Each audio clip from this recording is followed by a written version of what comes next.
श्रीमद् भगवद गीता अध्याय संख्या 3 श्लोक संख्या 42 42 नंबर श्लोक चल रहा था।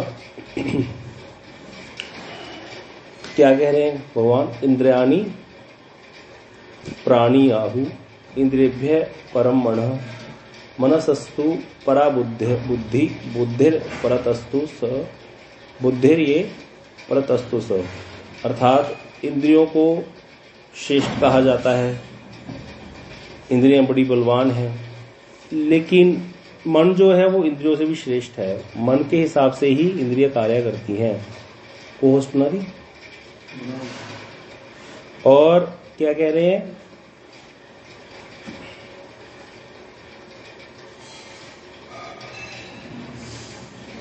मन से श्रेष्ठ बुद्धि है और बुद्धि से भी जो श्रेष्ठ है वह आत्मा है। अर्थात क्या हुआ यहाँ पर कि अगर कोई चाहता है कि मैं मन पे कंट्रोल करूं तो उसको बुद्धि पूर्वक काम करना पड़ेगा, बुद्धि का प्रयोग करना पड़ेगा।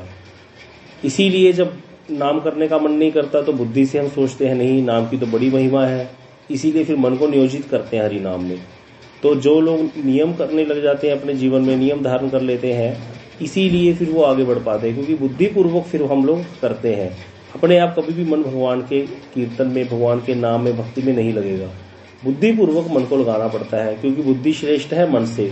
फिर मन को कंट्रोल करती है बुद्धि, और फिर क्योंकि मन लग गया, बुद्धि के अंडर होकर के बुद्धि सियानी हो गई, मन को अपने पीछे लगा लिया, उसके बाद इंद्रियां अपने आप उसके पीछे लग जाएंगी। किसी व्यक्ति के मन में इच्छा पैदा हुई कि चलो भाई घूम के आते हैं कहीं, उसी समय बुद्धि ने कहा घूम के आना है तो अच्छा है कि वृंदावन ही चले जाओ, अयोध्या चले जाओ, घूमना ही तो है, वहां घूमना भी हो जाएगा और दर्शन भी हो जाएंगे। अब बुद्धि ने कार्य कर दिया वहां पर, क्योंकि कथा सत्संग में ये सब महिमा श्रवण की रखी है, कर रखी है इन सब स्थानों की। अब बुद्धि ने कार्य कर दिया। अब मन क्या हो गया? मन चल पड़ा वृंदावन की तरफ, हम चल पड़े। तो मन ने जैसे निर्णय कर लिया कि ठीक है हाँ, उसमें फायदा भी होगा, लाभ भी होगा और घूमना भी हो जाएगा। तो इंद्रियां अर्थात चरण जो है, चरण चल पड़े वृंदावन की तरफ। हाथों ने मोबाइल लेकर के टिकट बुक कराया या गाड़ी चलाई, तो सारी इंद्रियां मन के पीछे फिर कार्य करना शुरू कर दिया। अब जो व्यक्ति कहीं घूमने की इच्छा पैदा हुई थी, कहीं और जाने की अपेक्षा वृंदावन चला गया या अयोध्या चला गया, तो वो सारा कार्य किससे हुआ? बुद्धि से। बुद्धि ने कार्य क्यों किया? क्योंकि सत्संग में सुना था कि धाम में जाने की क्या महिमा है, सुकृतियां अर्जित होंगी। तो इस प्रकार से व्यक्ति कार्य करता है। इसीलिए भगवान कह रहे हैं, जो रामचरितमानस में गोस्वामी जी लिखते हैं, बिन सत्संग विवेक न होई, राम कृपा बिनु सुलभ न सोई। सत्संग के बिना कभी विवेक नहीं आ सकता। विवेक का अर्थ यहाँ बुद्धि ही है, कि जो दो प्रकार की बुद्धि होती है, आत्म विषयनी और विषय प्रवणा बुद्धि, आत्म प्रवणा बुद्धि। विषय प्रवणा बुद्धि जो विषयों में लगी हुई है। अब स्वाभाविक तौर से एक बद्ध जीव का मन विषयों में ही जाहित होता है। विषय कितने हैं? कोई बता सकता है विषय कितने हैं? 5। हाँ, 5 विषय हैं। और कोई बता सकता है 5 विषय कौन कौन से हैं? कोई अन्य व्यक्ति?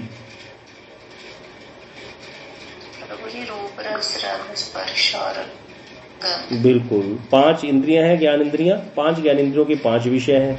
रूप रस, आंख सुंदर रूप देखना चाहती है, कान सुंदर शब्द सुनना चाहते हैं, जीवा स्वादन करना चाहती है, त्वचा स्पर्श सुख का भोग करना चाहती है।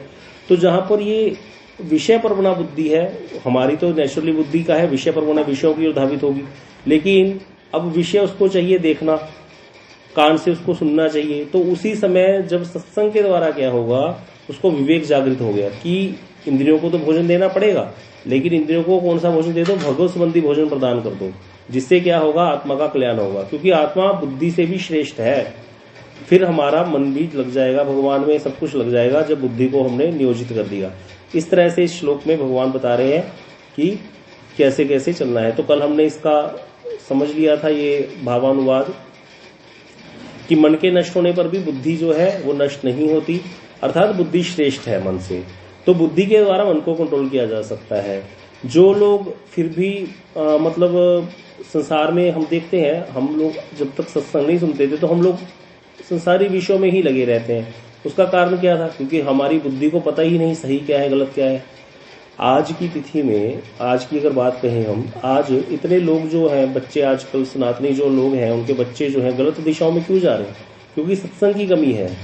सत्संग की कमी है, जीवन में सद्गुरु की कमी है, सही गुरु नहीं मिला तो सही मार्गदर्शन नहीं हुआ, इसीलिए बुद्धि निर्णय नहीं कर पा रही कि सही क्या है गलत क्या है। इसीलिए यहाँ पर ये कहा जा रहा है कि बुद्धि अगर किसी को सद्गुरु मिल गए तो उसकी बुद्धि में बात जो है प्रवेश कर जाती है कि सही क्या है गलत क्या है, मुझे किसका संग करना और किसका संग नहीं करना।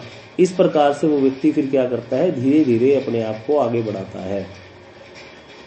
तो क्योंकि मन के पीछे इंद्रियां चलती हैं तो फिर वो बढ़ जाता है आगे। ऐसे करके व्यक्ति हर समय अपनी बुद्धि के द्वारा कितनी ही सुकृतियां अर्जित कर सकता है, कितनी ही सुकृतियां, जितनी चाहे उतनी। आगे पढ़ते हैं हम ये वृत्ति गुरुदेव की। श्रुतियों में भी कहा गया, संक्षेप में बता रहा हूं, गुरुदेव कहते हैं तुम जीव हो और यही जीव होना ही तुम्हारा नित्य तत्व, निज तत्व है। हमारा निज तत्व क्या है कि हम जीवात्मा है। आप आपाततः जड़बद्ध होकर क्या हो गए, किसी विशेष कारण से हमने क्या किया, इंद्रिय मन और बुद्धि को जो आत्मा समझ रहे हो, हम अपने शरीर को, अपनी मन बुद्धि को ही मैं समझने लगे, जबकि मैं क्या हूं, आत्मा हूं। ना मैं मन हूं, ना मैं बुद्धि हूं, ना मैं शरीर हूं, लेकिन हम अपने आप को शरीर समझने लग गए। जिस दिन हमको ये बोध हो गया कि मैं आत्मा हूं, तब हमारे सारे झगड़े खत्म हो जाएंगे, क्योंकि आत्मा को अपने लिए कुछ भी नहीं चाहिए। ये सब शरीर में आबद्ध होकर के हम शरीर अपने आप को समझे बैठे हैं। इसीलिए हम लोग अविद्या में भ्रमित होकर के जो है इतने प्रकार के क्लेश हमारे जीवन में आ जाते हैं। तो यह अविद्याजनित भ्रम है। जड़ वस्तु की अपेक्षा इंद्रियां श्रेष्ठ और सूक्ष्म है, वो तो है ही। इंद्रियां क्या है, श्रेष्ठ है, सूक्ष्म है हमारी इंद्रियां। और इंद्रियों की भी अपेक्षा सूक्ष्म, सूक्ष्म का अर्थ समझो, यहाँ पर सूक्ष्म का अर्थ छोटा होता है। तो इंद्रियां जो है फिर भी दिख रही हैं, ज्ञान इंद्रियां, कर्म इंद्रियां, हमारी जो हाथ पांव इत्यादि हम देख सकते हैं, लेकिन इससे भी सूक्ष्म क्या है, मन है, जो दिखता नहीं है लेकिन है अंदर और श्रेष्ठ है। जितना सूक्ष्म होती जाती है कोई वस्तु उतना श्रेष्ठ होती जाती है। और बुद्धि मन से भी श्रेष्ठ क्या है, सूक्ष्म क्या है, वो है बुद्धि। बुद्धि मन से भी सूक्ष्म और श्रेष्ठ है। और आत्मा जो कि हम हैं, जीव हैं, जो कि हमारा वास्तविक स्वरूप है, वह क्या है, बुद्धि से भी श्रेष्ठ है। यही यहाँ पर बता रहे हैं। इसको हमने समझ लिया तो इस तरह से हम अपनी बुद्धि के द्वारा निश्चय करके क्या कर सकते हैं, भगवान के भजन में अपने आप को नियोजित कर सकते हैं। आगे ये श्लोक करते हैं, एवं बुद्धे परम बुद्धवा। प्रभु जी नीचे अन्वय करना, क्या है इसका, संस्तभ्य। क्या श्लोक क्या है, एवं बद्धे परम बुद्धवा संस्तभ्य अनात्म आत्मना जहि शत्रु महाबाहो काम रूपम दुरासदम। तो यहाँ पर इसका अन्वय सुनीता दीदी आप कीजिए। हरे कृष्णा प्रभु जी, प्रणाम। महाबाहो, हे महाबाहो, एवं इस प्रकार बुद्धे परम बुद्धि से श्रेष्ठ जीवात्मा को बुद्धवा जानकर आत्मा नाम मन को आत्मना निश्चय आत्मा का बुद्धि के द्वारा संस्तभ्य स्थिर कर दुरासदम दुर्जय काम रूप शत्रु को जही विनिष्ट करो। अनुवाद, हे महाबाहो, इस प्रकार जीवात्मा को बुद्धि से श्रेष्ठ जानकर और बुद्धि के द्वारा मन को वश में कर काम रूपी दुर्जय शत्रु को विनिष्ट करो। तो इसीलिए यहाँ क्या कह रहे हैं भगवान कि बुद्धि का प्रयोग करो। जीवात्मा बुद्धि से भी श्रेष्ठ है, इसीलिए बुद्धि के द्वारा क्या करो, जो हम अभी चर्चा कर रहे थे, बुद्धि के द्वारा मन को वश में करो। बुद्धि पूर्वक हमें अपने मन को लगाना होता है। जैसे मैंने पहले भी एक बार बोला था कि एक प्रभु जी को जाके बोला, प्रभु जी क्या करें, मन नहीं लगता। तो प्रभु जी कहते मन तो मेरा भी नहीं लगता, फिर क्या छोड़ के चले जाए। कहते उस समय क्या करना है, बुद्धि का प्रयोग करना है। जब मन नहीं लग रहा भजन में, जब कोई ऐसे मन उच्चाट हो जाए भक्ति के कार्यों करते करते, तो मन को लगाना है बुद्धि पूर्वक। उसमें भी ज्ञानियों से भी श्रेष्ठ भक्ति मार्ग है, क्योंकि भक्ति मार्ग में एक ऑप्शन नहीं है। जैसे मान लो अगर एक ही ऑप्शन होती कि बस भगवान का नाम करना है, तो सारा दिन कितना नाम कर लेगा व्यक्ति। लेकिन कितनी ज्यादा भक्ति की 64 अंग है, किसी भी प्रकार से करने से भक्ति हो जाती है। जैसे तुलसी जी को जल देना, तुलसी जी की परिक्रमा करना, तुलसी जी का पौधा लगा देना, तुलसी जी का सिंचन करना, ऐसे करके 12 प्रकार से तुलसी जी की सेवा है। ये सारे भक्ति के अंग हैं। भाई नाम करते करते मन उब गया, ग्रंथ पढ़ लो, यह भी भक्ति का अंग। अब ग्रंथ पढ़ोगे ग्रंथ पढ़ते पढ़ते भी 1 घंटे से ज्यादा पढ़ नहीं पाओगे, तो इसीलिए बोला साधु संग सबसे श्रेष्ठ। बोले साधु संग कर लो, जाकर के वैष्णव के संग में कथा श्रवण कर लो, या उनके साथ जाकर के कुछ और कोई सेवा करवा दो। तो इस तरह से भक्ति में बहुत सारी ऑप्शंस हैं। और भक्ति मार्ग और जो हर कर्म कांड में उलझे हुए संसार में ये बिल्कुल सेम है। कर्म मार्ग में संसार में हम क्या करते हैं, अगर हम रोज की दिनचर्या की बात भी करें, हम लोग रात को सोते हैं, सुबह उठते हैं, खाने पीने के कामों में लग जाते हैं, घूमने फिरने जाते हैं, किसी के साथ थोड़ा हंसी ठिठोली कर लेते हैं, या फिर थोड़ा किसी के साथ व्यवहार करते हैं। हम संसार में यही सब करते हैं। तो बोले भक्ति मार्ग में भी यही सब करो भैया, कुछ नहीं करना। सोना है सो, अच्छे से सो। क्यों? क्योंकि मुझे उठ करके मंगला आरती करनी है। हो गया भक्ति, कर्म नहीं हुआ। स्नान करो, स्नान कर्म है, नित्य कर्म है, लेकिन यहाँ पर नित्य कर्म नहीं रहेगा वो, जब भक्ति के लिए स्नान कर रहे हैं, क्योंकि मुझे जल्दी जल्दी उठ के स्नान करके पूजा में जाना है, कथा श्रवण करनी है, तो स्नान भी भक्ति हो गया। शौच जाना भी भक्ति हो गया। पेट साफ नहीं होगा तो भजन करते करते जो है चंचलता बढ़ेगी, मन नहीं लगेगा भजन में, इसीलिए पेट को साफ रखना है। उसके बाद बैठ के माला लेके, माला करी, आधा 1 घंटा आसन लगा के अच्छे से देख के प्रॉपर माला करी। माला करने के बाद अब क्या हुआ, थोड़ी देर कथा श्रवण कर ली, कीर्तन कर लिया, अब सुबह का सिलेबस पूरा हो गया। अब क्या हुआ, अब तो भक्ति के अंक का कोई पालन ही नहीं कर सकते। नहीं भैया है, अभी भी बहुत ऑप्शन है। क्या? अब भूख लग रही है, उधर बिहारी जी परेशान कर रहे हैं, बोले कोई चिंता नहीं, ठाकुर जी के लिए बढ़िया सा भोग बनाओ किचन में। कृष्ण के कीर्तन गाते गाते, कोई स्तुतियां गाते गाते भोग को तैयार कर लिया, हो गया भक्ति। भक्ति के अंगों का पालन हुए जा रहा है। रसोई बन रही है भगवान के लिए, बनाई रसोई, आराम से प्रसाद पाया, उचिष्ट पाया। प्रसाद पाने का भी कर्म का दोष नहीं लगा, क्योंकि हमने तो प्रसाद पाया है, भगवान का भोग खा लिया। अब थोड़ी तंद्रा सी आने लगी, सो लिए। सोए भैया, सो गए तुम तो? नहीं भैया सोए नहीं है हम सोए इसीलिए हैं क्योंकि हमें दोबारा उठ करके फिर आगे भक्ति के कार्यों को करना है। फिर थोड़ी माला कर ली, फिर मन आया किसी के साथ बातें कर ली तो वैष्णव के साथ ही बातें कर ली बैठ करके। तो इस प्रकार से सारा दिन जो है भजन की क्रियाओं में रूपा जी ने ऐसे नियम बना रखे हैं, जय ध्वनि से लेकर सुबह से लेकर शाम तक, शयन आरती तक, सारा दिन व्यक्ति अपने आप को नियोजित रख सकता है। अब आप कहोगे ये तो वेले लोगों के काम है, जिसको जॉब करनी है वो कैसे करेगा?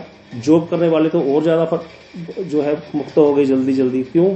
अब देखो, जिसको तो फ्री है, जो उसको तो सारा दिन किसी न किसी तरीके से अपने आप को भक्ति के अंगों में नियोजित रखना पड़ेगा, क्योंकि उसके पास बहाना नहीं है। लेकिन जिसको जॉब पे जाना है उसको तो 8 बजे तक ये सारे कार्य करके, कथा कीर्तन करके जॉब पे भी तो जाना है। आराम से जाओ जॉब पे।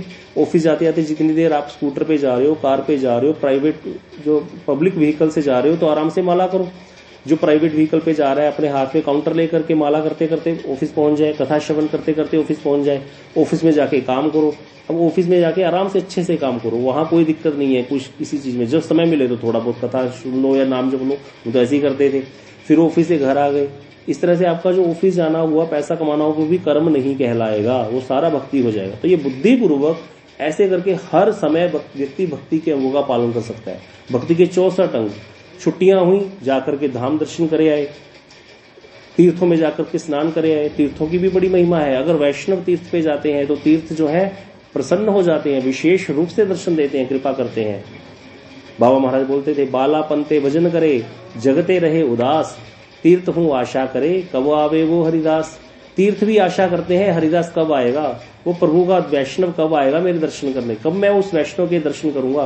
गंगा देवी जब धरती पे आने लगी तो उसने चिंता व्यक्त करी भगवान को, बोली प्रभु मेरे अंदर तो सारे लोग पाप धो जाएंगे, कर्मी लोग नाना प्रकार की कामनाओं के वशीभूत होकर के गलत कार्य करेंगे और आकर के मेरे को कलुषित कर देंगे, पाप धो जाएंगे। मैं अपने उन पापों को लेकर सारे भक्तों के, लोगों के नहीं, लोगों के पापों को लेकर कहाँ जाऊंगी। तो प्रभु कहते चिंता मत करो, कलयुग में मेरे बड़े भक्त होंगे, भागवत में श्लोक है, वो आएंगे तुम्हारे पास कभी कभी, और फिर वो जब स्नान करेंगे तो सारे पाप नष्ट हो जाएंगे। तो देखो वैष्णव की क्या महिमा है। जो गंगा देवी भी भक्तों के जो ले लेती है पापों को, जो लोगों के पापों को ले लेती है, कर्मी लोगों के, उनको पापों को धोने की क्षमता उसमें नहीं है। वो वैष्णवों की चरणों के वहां पदार्पण जब होता है, वैष्णव जब गंगा जी में स्नान करते हैं तो गंगा देवी भी पवित्र हो जाती है। इसीलिए एक कीर्तन में नरोत्तम ठाकुर जी वैष्णव की महिमा गाते हुए लिखते हैं कि गंगार परश हैले पश्चाते पावन, दर्शने पवित्र कर हे तो मार्गुण। कि गंगा जी में कोई जाएगा, स्पर्श करेगा, स्नान करेगा, तब पश्चात पावन, दोबारा फिर वहां जाकर के पवित्र होगा। पहले गंगा जी पहुंचो, वहां जाकर के स्नान करो, फिर पवित्र होगे। लेकिन कहते दर्शने पवित्र कर यही तो मार गुण। हे वैष्णव ठाकुर, आपके तो दर्शन करने से ही पवित्र हो जाता है। और एक महिमा गाई संतों ने, कहते गंगा जी में जाओगे तो पाप धुल जाएंगे। कौन से पाप धुल जाएंगे? पुराने पाप सारे धुल जाएंगे। अच्छी बात है। और वो भी किसके धुलेंगे? जिसको पूर्ण रूप से विश्वास है, चलो धुल जाएंगे। लेकिन कहते पाप करने की प्रवृत्ति नहीं जाएगी, पाप करने की प्रवृत्ति बनी रहेगी। दोबारा आकर के पाप करेगा, करता है व्यक्ति, भाई गंगा जी में स्नान किया आके पाप करता है। लेकिन जो वैष्णव का दर्शन करता है, वैष्णव की सेवा करता है, वैष्णव के दर्शन मात्र से वो प्रवृत्ति भी दूर हो जाती है पाप करने की। क्यों? कोई बता सकता है वैष्णव संघ से पाप करने की प्रवृत्ति कैसे दूर हो सकती है? प्रैक्टिकली बात कीजिए। वैष्णव क्या हमको पाप करने से रोक देते हैं? क्या किसी के रोके से कोई रुकता है आज तक? कृष्ण प्रभु जी। हाँ जी प्रभु जी बताओ। प्रभु जी, वैष्णव संघ से अंदर वो कथा और कीर्तन मिलता रहता है ना, उसके अंदर वो बिल्कुल पाप करने की इच्छा नहीं होती मन में, क्योंकि उसको पता चल जाता है कि आज आत्मा के बिल्कुल बिल्कुल सही। वैष्णव संघ में कथा मिलती है भगवान की, वीरवती कथाएं श्रवण। अब जब कथा श्रवण करेगा तो क्या होगा? उसको समझ में आ जाएगा पाप क्या है, पुण्य क्या है, मैं आत्मा हूं, मैं शरीर नहीं हूं। धीरे धीरे ये समझ में आ जाता है। फिर व्यक्ति क्या करता है? जब ये सारी चीजें समझ में आती है, बुद्धि कार्य करना शुरू कर देती है। घूमने का मन हुआ, कुल्लू मनाली ना जाकर के जाएगा इधर, बहुत ज्यादा इच्छा होगी कुल्लू मनाली जाने की, जाना ही जाना है, अब तो देख के आना है। कोई बात नहीं, वैष्णव को प्रार्थना करेगा, वैष्णव ठाकुर आप हमको चलो, हमारा कथा कीर्तन भी हो जाएगा, बच्चों को घुमाना भी हो जाएगा। इस प्रकार से जहां भी जाएगा, वैष्णव संघ में जाएगा, कथा कीर्तन कभी छोड़ेगा नहीं। तो बुद्धिपूर्वक क्या हो गया? वैष्णव कृपा, अपने आप पाप से बच गया। कोई गलती से कोई जाने जाने या पिछले कोई संस्कारों के कारण कुछ पाप हो भी जाए तो उसका दोष नहीं लगता, नियम है ये। लेकिन इस प्रकार की बुद्धि होना कि नाम के बल पर पाप करना, कि नाम पाप धो देगा, नाम पाप करते रहो, ये बहुत बड़ा अपराध है, ये नाम अपराध है। इससे बहुत बचना चाहिए विशेष रूप से। ये धूर्तता है। जाने अनजाने गलती से या पुराने संस्कारों के वश विवशता से कुछ पाप हो जाए तो उसका कोई दोष नहीं लगता। इस प्रकार से धीरे धीरे वैष्णव संघ में उसकी पाप करने की प्रवृत्ति भी नष्ट हो जाती है। कैसे करके एकदम से आगे बढ़ जाता है। सब लोग अपने आप को देख लो, जो लोग भी कहते हैं भजन में नहीं मन लगता, गुरुदेव उनसे पूछते थे, बताओ कहते अब कितना टीवी देखते हो, कितना समय नियोजित करते हो इधर उधर गप्पे मारने में? बोले समय ही नहीं मिलता गुरुदेव, माला ही नहीं पूरी होती। बोले बस अब तुम कह रहे हो हमारा कुछ हुआ नहीं, हमारा हो तो गया, इतना कुछ तो हो गया, और क्या चाहते हो? तो इसीलिए बुद्धि जो है ये श्रेष्ठ है। जब कथा सत्संग मिलता है बुद्धि अपने आप कार्य करती है। हम इतने भी मूर्ख नहीं है, मनुष्य है, हम इतने मूर्ख नहीं है मनुष्य। इसीलिए सबको ये प्रयास करना चाहिए, अपने बालकों को, अपने परिवार को भक्ति की शिक्षा प्रदान करो, अपने इर्द गिर्द सबको भक्ति की शिक्षा दो। इससे बड़ा परोपकार का कार्य और कोई नहीं है संसार में, इससे बड़ा और कोई परोपकार नहीं हो सकता। आप देखो अपने गुरु जी को देखो, श्रीधर महाराज जी को देखो, हमारे गुरुवर्गों को देखो। तो जब श्रीधर महाराज कितना उनको धाम में रहने की इच्छा लगता है, मुझे पता है ये बात। हमने देखा महाराज जी अकेले ही निकल जाते हैं बिना बताए एकदम से। पहले हमने देखा जब रसानंद ब्रह्मचारी थे, पुरानी बात है 15 साल पुरानी, महाराज जी कब बीच में से निकल जाते थे, अपना सुबह का मंगला किया, सब किया, एकदम से परिक्रमा चले गए, आकर के मठ में एकदम से अवनिया करने लग गए, सब्जियां, सारा दिन सेवा में। कभी इतना उनको अच्छा लगता है ब्रज में विचरण करना, रहना, अपने नियम पालन करना। लेकिन इन सब चीजों को एक तरफ रख करके भक्ति का प्रचार करने में कैसे लगे रहते हैं हर समय। जा करके घरों में प्रचार करना, लोगों को प्रार्थना करना, कितना प्रेम से बात करते हैं। कभी मैंने तो डांटती नहीं देखा उनको किसी को। क्यों? बस उनको पता है बद्ध जीव को, आज के बच्चों को हम इंस्ट्रक्शन नहीं दे सकते, इन्वॉल्व कर सकते हैं। समझ रहे हो इंस्ट्रक्शन और इन्वॉल्व करने में क्या फर्क है? इंस्ट्रक्शन होता है ये करो, चलो उठो, मंगला करनी है, अगर नहीं उठे तो थप्पड़ पड़ेंगे। इस तरह से आजकल हम किसी को नहीं बोल सकते। हाँ इन्वॉल्व कर सकते हैं, भाई प्रेम से उठो, थोड़ा मेरी हेल्प करवा दो, आ जाओ मैं कीर्तन करता हूँ, नहीं थोड़ी हेल्प करा दो, मुझे जल भर के ला दो, तुलसी जी को जल देना है। ऐसे करके तो हम किसी की सुकृतियां बनवा सकते हैं। अगर हम कहेंगे किसी पे शासन कर लेंगे, कई लोग बच्चों को डांटना ही शुरू कर देते हैं, ये सब गलत है। आप बच्चों से प्रेम से बात करो, उनको इन्वॉल्व करो, आपके बच्चे हैं, इन्वॉल्व कर सकते हो। इंस्ट्रक्शन आजकल किसी को नहीं दे सकते आप, पहले होता था ये सब। महाराज जी कैसे हैं उसकी साक्षात हमारे सामने प्रूफ है, कितना प्रेम से बात करके हमको लगाते रहते हैं भजन में। और 4 चीजें कितना आसानी से सिखा जाते हैं भजन, नाम जप करो, एकादशी व्रत करो, और तुलसी जी को जल दो, और कहते हैं भोग लगा करके भगवान को खाओ। बस इतना करते रहो और सत्संग सुनो, रोज नियम से कथा सुनो। उन्होंने तो हमको लगाया सबको, हम कहा, मैं तो आराम से रहने वाला व्यक्ति था, मेरे को ज्यादा टेंशन नहीं लेता। तो जब एक बार महाराज जी मुझे बोले थे, मुझे आज से 10 साल पहले याद है, महाराज जी कहते प्रसाद की व्यवस्था क्या है? मैंने कहा महाराज जी काम वाली लगा रखी है दिल्ली में। तो मैंने कहते क्यों? मैंने कहा महाराज कमाते किस लिए है, जब विवाह करना नहीं पक्का हो गया मतलब अब पैसा क्या करेंगे, आराम से जिंदगी जियो, बना बनाया खाओ। बोले तुम्हारे हाथ टूटे हुए हैं, वो दीक्षित है जिसके हाथ का खाते हो तुम, ऐसे बोले मुझे। जुड़वाओं की बात है, मुझे अभी भी याद है। तो फिर घर आए, शुरू किया अपने आप से बनाना। अब बाद में पता चला इतना फायदा हुआ, 1.5 साल में सारे पैसे बच गए।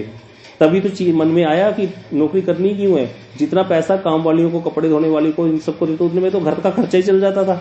और वो लोग तो वेस्टेज बहुत करते थे, सारा भर के ले जाती थी। भैया दाल बची पड़ी, अब ले जा भाई, आटा बचा पड़ा ले जा भाई, अब क्या करें, हम तो फ्रेश खाएंगे। ऐसे करते करते हमारा तो कुछ भी खर्चा नहीं होता था। पता चला ये तो कुछ है ही नहीं, ऐसे माजरा लगा रहता है, ऐसे व्यक्ति भागता रहता है इधर, कुछ खर्चा ही नहीं है अगर खुद स्वयं से सारे कार्य करो।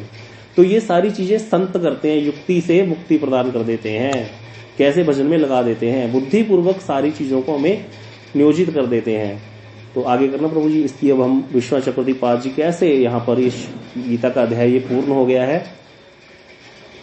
तो यहाँ कह रहे हैं एवं इत्यादि के द्वारा इस अध्याय का उपसंहार किया जा रहा है। जीवात्मा को बुद्धि से श्रेष्ठ और सभी उपाधियों से पृथक जानकर, जीवात्मा की कोई उपाधि नहीं है, न जीवात्मा ब्राह्मण है, न क्षत्रिय है, न वैश्य है, न शूद्र है, न राजा है, न रंक है, न अमीर है, न गरीब है, कोई इसकी उपाधि नहीं है। जीवात्मा जीवात्मा है, शुद्ध बुद्ध है, सच्चिदानंदमयी है, तो इसीलिए वो श्रेष्ठ है।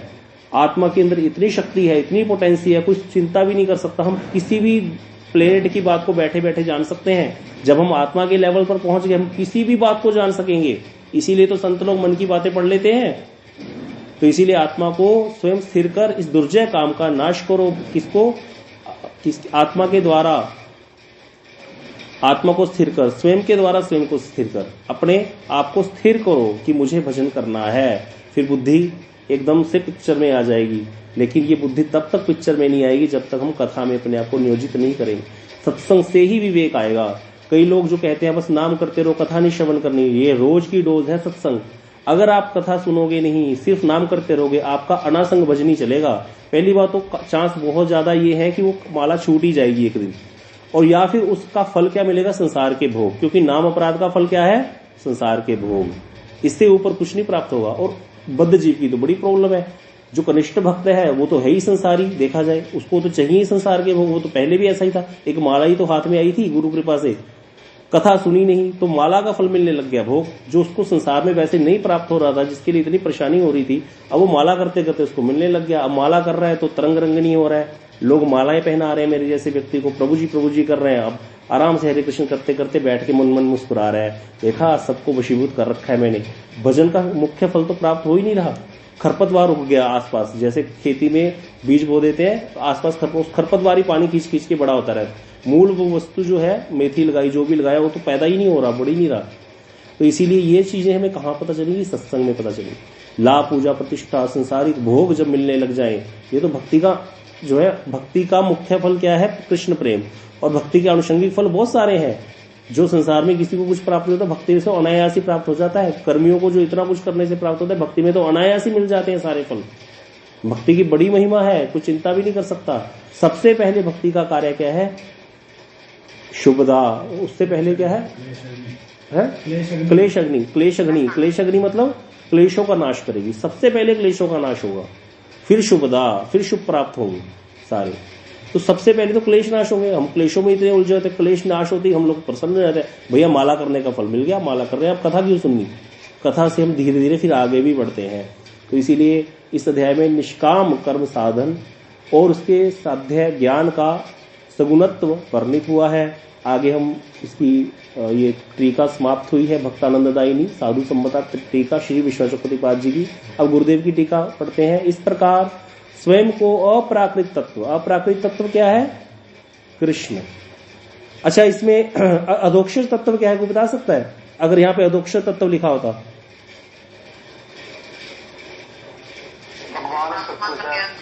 भगवान कौन, कृष्ण भी तो भगवान ही है।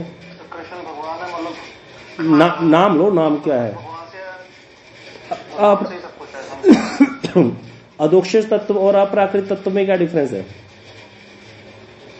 कृष्ण का ज्ञान, ठीक है, ठीक है। परमात्मा का ज्ञान, परमात्मा नहीं आएगा, नारायण, बिल्कुल सही बोला, नारायण याद रखना है, वैकुंठीय ज्ञान। तो यहाँ पर गुरुदेव हमेशा, क्योंकि गुरुदेव तो रसिक हैं, वो तो राधा जी की मंजरी है, इसीलिए हमें अप्राकृत तत्व की बात कह रहे हैं। अपने आप को अप्राकृत तत्व में नियोजित करना है हमें। अप्राकृत तत्व अर्थात कृष्ण, जो देखने में प्राकृत जैसे हैं जब लीला करते हैं। माखन चोरी कर दी, गोपी के घर में खाने को नहीं मिला तो चूल्हे में जाकर मलमूत्र त्याग करे। बताओ, साधारण बच्चे भी नहीं ऐसी हरकतें करते। तो प्राकृत जैसा लगता है लेकिन है अप्राकृत।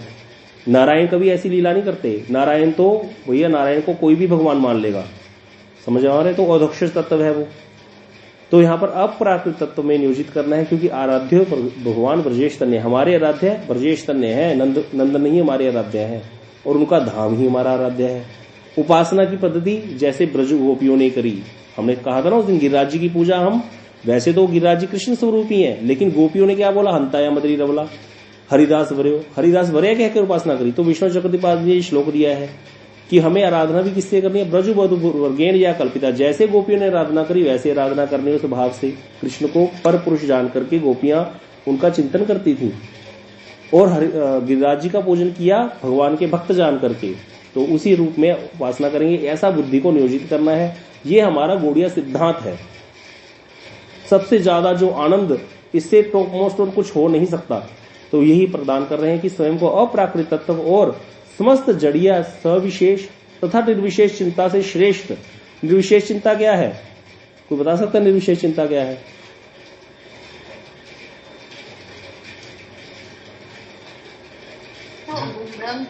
हाँ, बिल्कुल बिल्कुल बिल्कुल। निर्विशेष चिंता मतलब मैं ब्रह्म ही हूं, या ब्रह्म की चिंता करना, अपने आप को ब्रह्म ना भी समझ करके ब्रह्म का ही चिंतन करना। मतलब मुझे लीन होना है, किसमें लीन होना है? उस परम तत्व में जिसका ना रूप है, ना गुण है, ना क्रिया है, जिसका ना कोई नाम है। तो मायावादी जो लोग होते हैं, ब्रह्मवादी जो लोग हैं, उनका क्या विचार है कि भगवान का कोई रूप नहीं है, भगवान क्या है, अरूप है, निराकार है, जो है उनका कोई रूप नहीं है। इसीलिए उस चिंता को से भी श्रेष्ठ सविशेष जड़िया सविशेष, अर्थात भगवान को जड़िया मान लेना कि ये रामकृष्ण भी मायाबद्ध है। तो जड़िया सविशेष और निर्विशेष चिंता से भी श्रेष्ठ कौन सा तत्व? अप्राकृत तत्व, भगवत दास रूप तत्व जानकर अपने आप को क्या जानना है? अपने आप को दास मानना है। ऐसा मान करके चित्त शक्ति के द्वारा निश्चल करते हुए कर्मशः दुर्जय काम का नाश करो। धीरे धीरे भजन करो, साधु संग करो, कथा श्रवण करो, इसी प्रकार जो है आगे बढ़ते जाओ। यही सार है भक्ति मार्ग की यहाँ पर जो है चर्चा हो रही है। गुरुदेव यही बात यहाँ पर बता रहे हैं। इस तरह से है तृतीय अध्याय हमारा समाप्त हुआ। अब कल से हम चतुर्थ अध्याय शुरू करेंगे।